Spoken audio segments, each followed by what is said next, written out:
19-year-old Sonya Ivanov was discovered on the outskirts of town. Nome's population at the time was a little over 3,000, and all of these people knew each other by sight.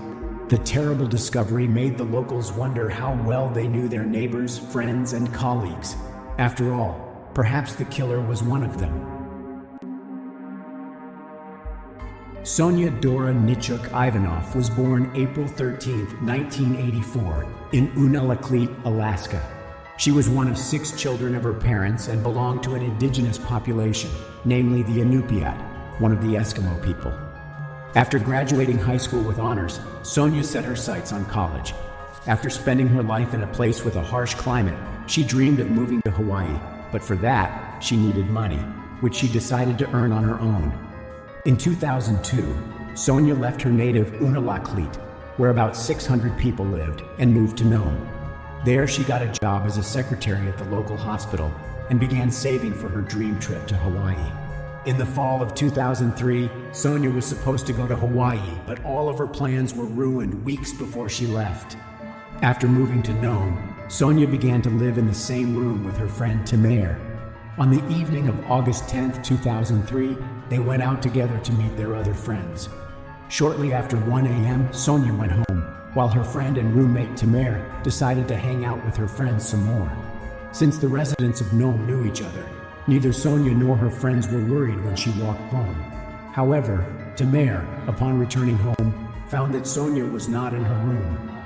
In the morning, she began calling her and Sonya's friends to find out where her friend was, but none of them knew where she might be. There are people who believe in the best to the end, and Tamer was one of them. She did not report Sonya missing until August 12th at 5:16 p.m., about 40 hours after her disappearance.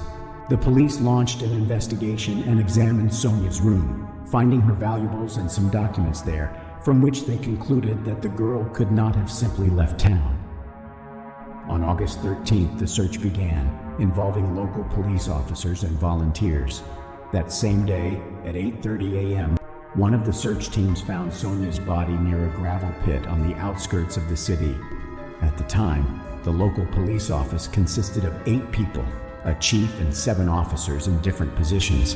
What they all had in common was that they had no experience in investigating such crimes. Realizing this, the chief of police in Nome turned to the state police for help. A team of investigators and forensic specialists was to fly in from Anchorage.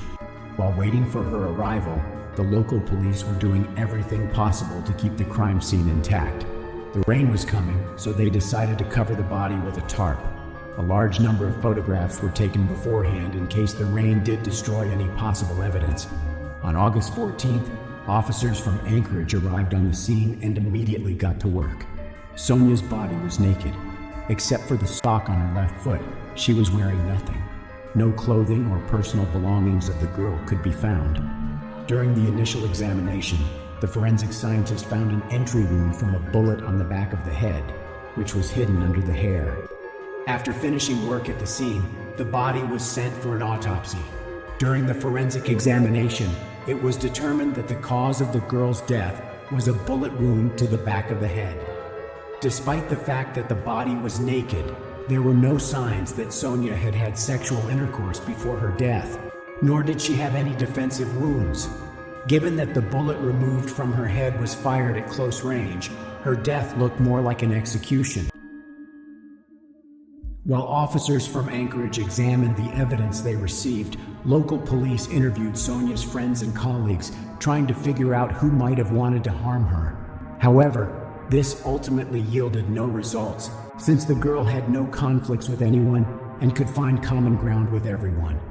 The more time passed, the greater the tension among the townspeople grew, for the perpetrator could very likely be a well-known person who continued to remain at large. 6 weeks after Sonya's death, on September 23, 2003, a patrol car with the tail number 321 was stolen from the local police parking lot. Officer Byron Redburn, to whom she was assigned, drove his personal car around the city and surrounding area in search of a stolen patrol car. He did this at night, assuming that if a patrol car was stolen by teenagers for entertainment purposes, they would probably turn on the flashing lights and be visible from a distance. Officer Redburn's personal car had a walkie-talkie tuned to a police frequency. Around 3:30 a.m., he heard his colleague, Officer Owens, who was on duty that night, ask for backup. Owens reported that he had found a stolen car near one of the mines, and when he attempted to approach it, he was fired upon. Redburn immediately rushed to the rescue, and when he arrived, he found Owens. He was frightened, but luckily uninjured. The shooter managed to escape by abandoning a stolen police car with the tail number 321. A few minutes later, other police officers arrived, and the scene was cordoned off. At dawn, a helicopter took to the air to try to find the man who stole the car and shot at a policeman. However, the search was unsuccessful. The intruder managed to get away. Of particular interest was the car with the tail number 321. The window on the driver's side was smashed, and that was how the hijacker apparently got in. But it was not so much this that was important as the envelope lying on the passenger seat. Inside it was Sonia's work pass with her name and picture, and a threatening letter. Among other things, it read, "Pigs, I hate cops, I hate every one of you. Sonia was just a person in the wrong place at the wrong time. Every one of you should be more careful. I watch every move you make. You leave me alone, and I will leave you alone. I will also shoot you in the head if you get close." The author of the letter was unequivocally letting the police know that they had better stop investigating. Sonia's skip directly indicated that the person who left it was involved in her death.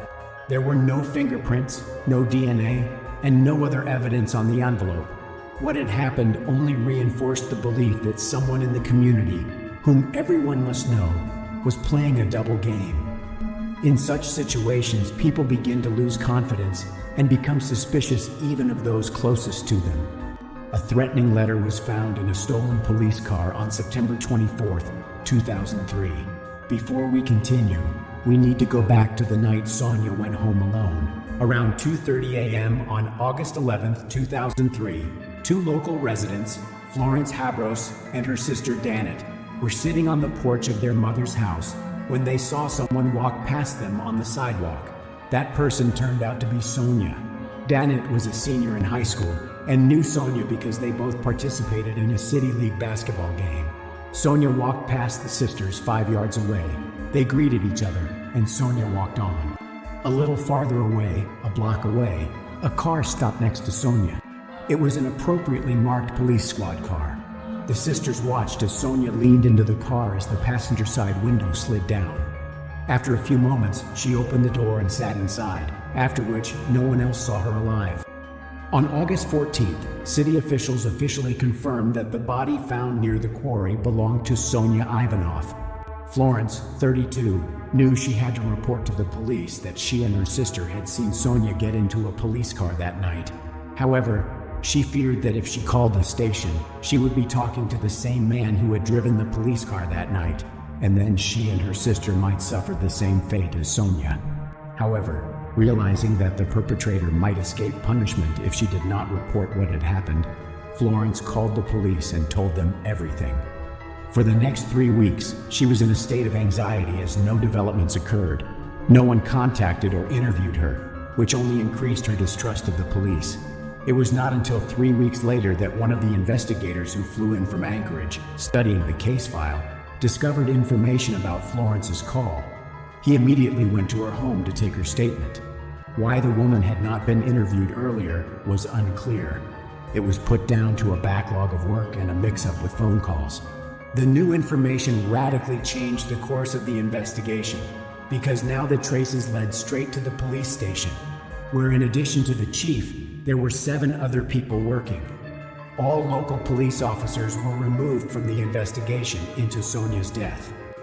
It was necessary to find out which of the 8 local police officers had picked up Sonia before her death. The suspects were narrowed to 2 after it was revealed that only 2 police officers, Officer Matthew Owens and Officer Stan Piscoya, were on duty the night of the girl's disappearance. Owens and Piscoya were questioned. Both officers denied having any contact with Sonia that night. To find out which of them was lying, the officers were asked to take a polygraph test. The test was scheduled for September 24th and was to take place in Anchorage. Owens and Piscoya agreed to take the test and were to travel to Anchorage by plane on September 24th. However, recall that on September 23rd, a police car was stolen and later discovered by Officer Owens, who he himself claimed was shot several times by the perpetrator with a gun. On September 24th, Stan Piscoya boarded a plane and flew to Anchorage, where he passed a polygraph test without a problem. Officer Matthew Owens needed a day to recover from the night's shooting, and accordingly, he did not fly to Anchorage. This made Matthew Owens the prime suspect, and the investigators focused on him. A new polygraph test was scheduled for September 28th, and Owens failed. When asked to reconstruct the timeline of the events of the night he was on duty, and when Sonia went missing, Owens began to give conflicting testimony. Interviews with witnesses showed that no one in town saw him between 0:53 and 2:50 a.m. An investigative experiment was conducted to recreate the events of the night of September 24th, when Owens found the stolen car and was allegedly shot at. However, Matthew again gave contradictory testimony and was confused about the details, leading investigators to conclude that the entire incident was staged. On September 23rd, while on duty and knowing he was about to take a polygraph test, which he was sure to fail, Owens, with access to the keys to the cars in the parking lot, stole a squad car assigned to another officer. He organized this performance in order to divert suspicion from himself and not show up for a test for a good reason. The police profilers, after analyzing the letter found in the stolen car, concluded that it was very likely that the person who wrote it deliberately called the police officers pigs to make everyone think he was not one of them. Only two people, Stan Piscoya and Matthew Owens, would want to deflect suspicion from themselves. However, since Officer Piscoya had gone to Anchorage to take a polygraph test, which he passed without difficulty, there was only one person left who wanted to deflect suspicion: Matthew Owens. When Sonia's body was found, Matthew had the day off, but nevertheless he showed up at the crime scene, even though he had no way of knowing about it. Information about the discovery was not transmitted through police communication channels due to the fear that it would spread through the city ahead of time. As the investigation turned out, none of the co-workers or those who found the body reported it to Owens, and yet somehow he showed up at the scene. After talking to his ex-wife, detectives learned another important detail. The woman recalled that on August 12th, Matthew had called her and asked her to pick up their 4-year-old son, who was visiting him that day, early. This happened at 4:30 p.m., and Matthew explained that he needed to get to work early because a girl was missing in town. It is important to note that this conversation took place before Sonia's friend reported her missing. Owens claimed that his wife got the date of the conversation wrong about Sonia, but this seems unlikely given that she remembers that it was his birthday. On October 25th, 2003, Matthew Owens, 28, was arrested. Shortly thereafter, he was fired from the police force and charged in the Sonia Ivanov case and tampering with physical evidence in connection with a staged theft of a squad car. He continued to insist on his innocence. After it became known about his arrest, several women contacted the police and told them that Owens used his official position and, while on duty, forced them into intimate relationships. He threatened them with violence and told them not to even think about going to the police because the police station would believe him and not some native woman. All of the women who suffered from the actions of the police officer had two things in common. First, they were indigenous, and second, they were intoxicated at the time of the incident. As a result of the official investigation, it became known that the local police office had repeatedly ignored the reports of violence. Subsequently, two women aggrieved by the actions of Matthew Owens and by the inaction of the police office in general sued the city of Nome. Both cases were settled out of court. All of the above led investigators to speculate that on the night of Sonia's disappearance, Owens was acting in a familiar pattern. Perhaps he offered the girl a ride home, and that's why she got into the car. But it is possible that he pointed a gun at her, forcing to get inside. However, unlike the previous victims, Sonia was not drunk. Knowing how things ended up for her, one could conclude that she refused to submit to Owens and satisfy his needs. He was afraid that the girl might report him, so he decided to get rid of her. Being familiar with crime investigation, Owens forced Sonia to undress because his DNA might have been left on her clothes. This is only the authorities' version. Owens himself never made any confession. Detectives learned during the investigation that he was seen at a hunting camp a few days after Sonia's death, where he was burning some items. Court documents show that police searched the pit used for the fire and found evidence there, such as eyelets from jeans and shoes matching the brands of clothes and shoes that Sonia was wearing the night she disappeared. Also found at the scene of the search was a key that resembled the key to the house where Sonia had lived. But because of the severe deformation from the fire, experts could not definitively determine that it was the same key. During the investigation, Owens told the known police chief that he did not know Sonia, but at least 7 witnesses were found who said otherwise. The murder weapon was never found. Naturally, the police officer did not use the service pistol to commit the crime. Also, according to court documents, the threatening note to the police was printed on a printer, which Owens had access to. On December 6, 2005, a jury unanimously found Matthew Owens guilty of the murder of Sonia Ivanov and sentenced him to 99 years in prison. In addition, he was added 2 more years for tampering with physical evidence.